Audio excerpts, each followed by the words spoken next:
August the 9th, 1986 marks the 30th anniversary of National Women's Day in South Africa. On this day in 1956, 20,000 women marched to the Union buildings in Pretoria to protest against carrying passes. The day is remembered in South Africa as the day when women began to take action on issues specific to them as a group.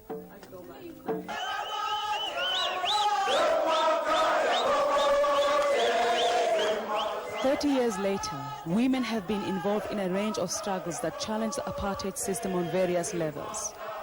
Rand and consumer boycotts, industrial actions, street battles and general strikes have developed the militancy of all involved. Women are daily in the front line of conflict in South Africa, and their priorities are starting to be more clearly heard within the broad liberation movement.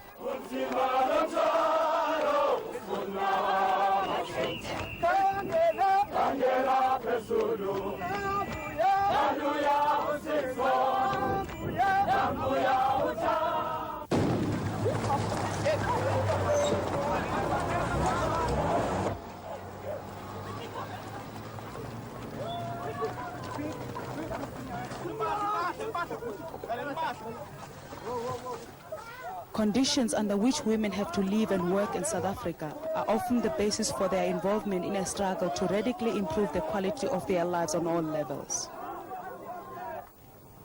Elizabeth Mabatu is a night cleaner who lives in Soweto's largest shanty area at Shabalala's Sheds.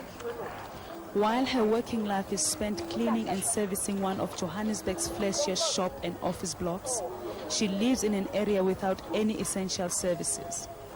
Her shack is a single room without electricity or running water, and the nearest toilet is over 100 meters away.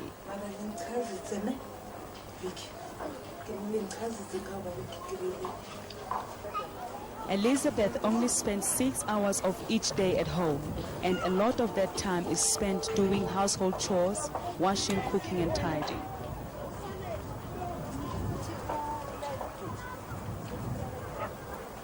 I leave at home at 3 o'clock, and then to the station I walk by foot to the station, and it takes me 30 minutes to get into the station, and then I catch a train from Juba station to Faraday station. 3 hours of Elizabeth's day are spent traveling to and from the Johannesburg city center, where she works in the Carlton Center, a building owned by Anglo-American Corporation, South Africa's richest multinational company. As Elizabeth begins work, the city empties. She only leaves the Carlton Center 14 hours later as office workers and shoppers come back to the clean buildings. I arrived here at work at 4:30 and then clock in, and then I started to work at 5:30 p.m. The hardest thing in this work, it is because we don't get enough rest and enough sleep, especially when you work at night. And that is the first disadvantage of working in the night. It affects my health. I can't see very well now. Before I used to see, and then my eyesight is getting finished. I feel a lot of backache, and then it makes me to have a high blood pressure. Elizabeth Mabatu is one of thousands of women who cleans Johannesburg's buildings at night. A recent survey found that 65% of women office cleaners working at night get less than 4 hours sleep. At 2 o'clock we knock off, and then at that time of the early morning we got no transport to take us home. We just sleep a while, maybe for 3 hours, and then I always leave here at 6 o'clock or at 7 o'clock. Most cleaners sleep till dawn on the floors and tables of their change rooms. But for women workers, work does not end when they leave their workplaces.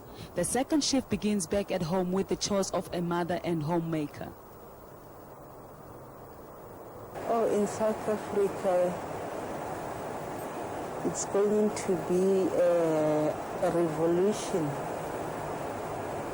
because of the oppressive of the government.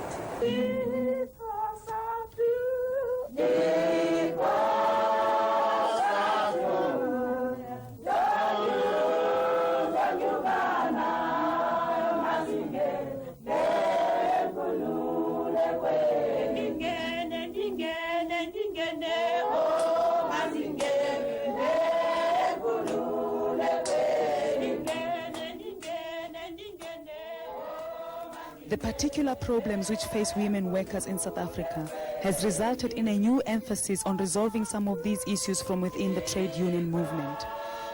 At the launch of COSATU in December 1985, Congress passed a resolution on women which outlines a program of action around important women's issues. COSATU committed itself to establishing a worker control committee to monitor progress on this resolution.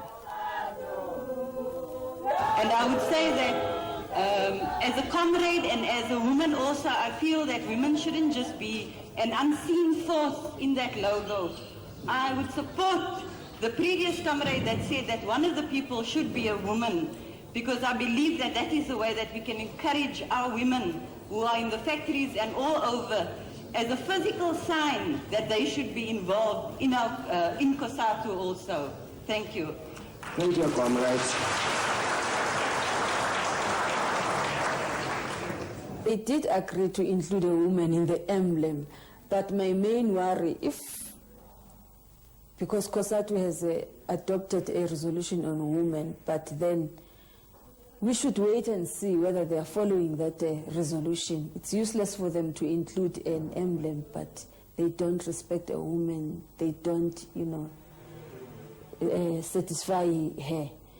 But then I think the resolution itself, they should be followed by COSATU affiliates and its membership. They should do a lot on that,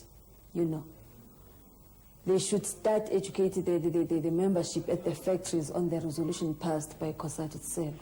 And that will be very important for us as women. If you have a smaller caucuses of women, not only to discuss women's issues, but to discuss issues affecting them politically and broader political issues in terms of raising the actual political level of those particular comrades. I think it will give them more confidence, because when they understand how society works even, they will actually have the confidence to get up in a meeting and speak out what they actually feel. So I think maybe within COSATU, those issues would be taken up, and I think that they have been thinking of doing that in the Federation. With an increasing number of women being drawn into the industrial economy, the conditions are ripe for organizing women as workers and as women in their workplaces. While industrial unions have taken advantage of these conditions, there are still sectors which remain largely unorganized. There are over 1 million black women working as domestic workers. Notoriously difficult to organize, they are amongst the worst paid and least protected workers in South Africa, with no access to a collective bargaining system that might ensure a minimum wage and better conditions. The problem is that is isolation. That's the biggest problem, because you see domestic workers are working individually, whereas in other workers they are working in groupings. So that's our problem. And the other problem is a personal one. Some domestic workers are very fearful. They have been so very much exploited to the extent that they are only concerned about earning a wage and supporting their children. They are scared to join trade unions. Despite organizational obstacles, the South African Domestic Workers Association has been organizing domestic workers for 5 years. SADWA has 5,000 paid up and close to 30,000 signed up members. Domestic workers are always, once they are employed, especially the rural ones that come from the countries, once they are employed, they are there under in their employers' messes. They never see their children. They never even are allowed to have their husbands. Well, since SADWA has been formed and we are educating domestic workers, I think domestic workers are now taking a stand where they are also demanding in their various different places.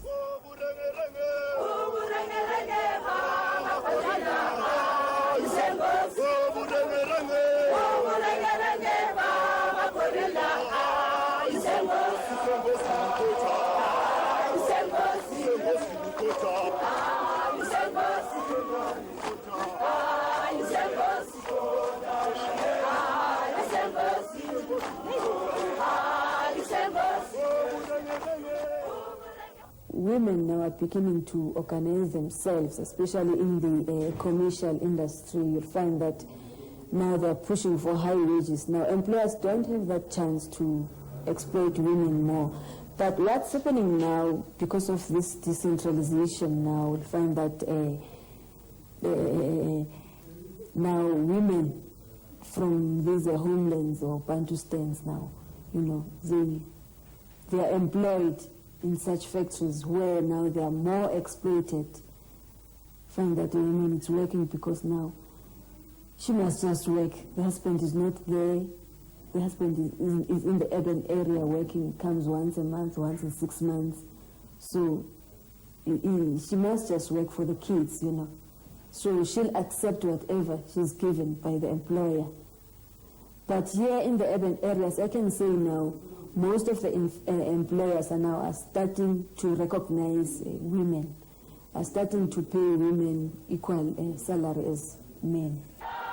Battles for women's rights are beginning to be included in most union actions and negotiations. The ending of discrimination in wages and the right to maternity leave are priorities for unions like the Commercial Catering and Allied Workers Union of South Africa.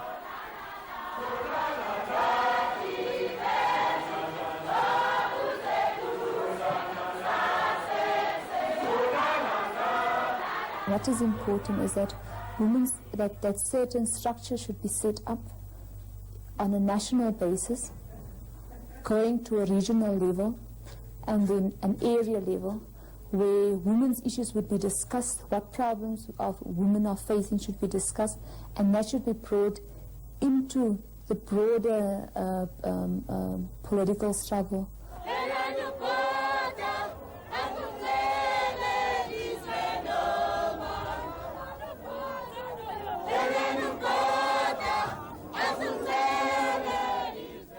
I will find that there are those men who do now understand that women are now a part of the struggle. They do listen, but it differs according to the areas. When you go down to Natal, you'll find that they're still following the tradition that, no, we cannot listen to a woman. I cannot be told by a woman being a man, you know. Especially in South Africa, not only are women oppressed as women, they're also oppressed as black women.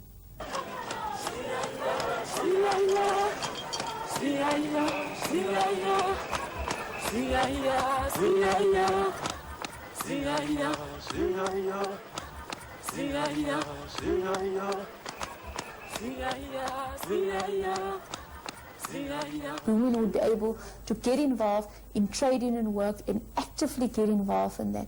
They will, because the kids would be at crashes well looked after.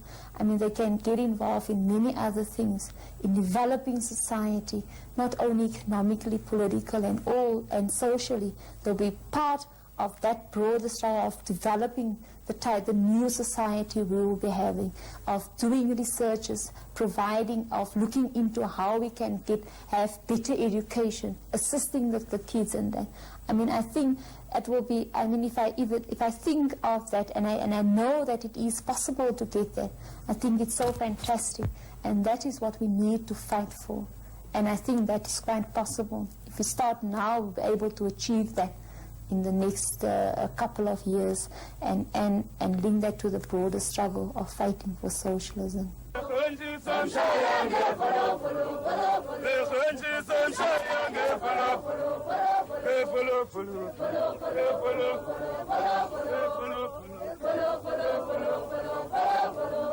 Sunshine,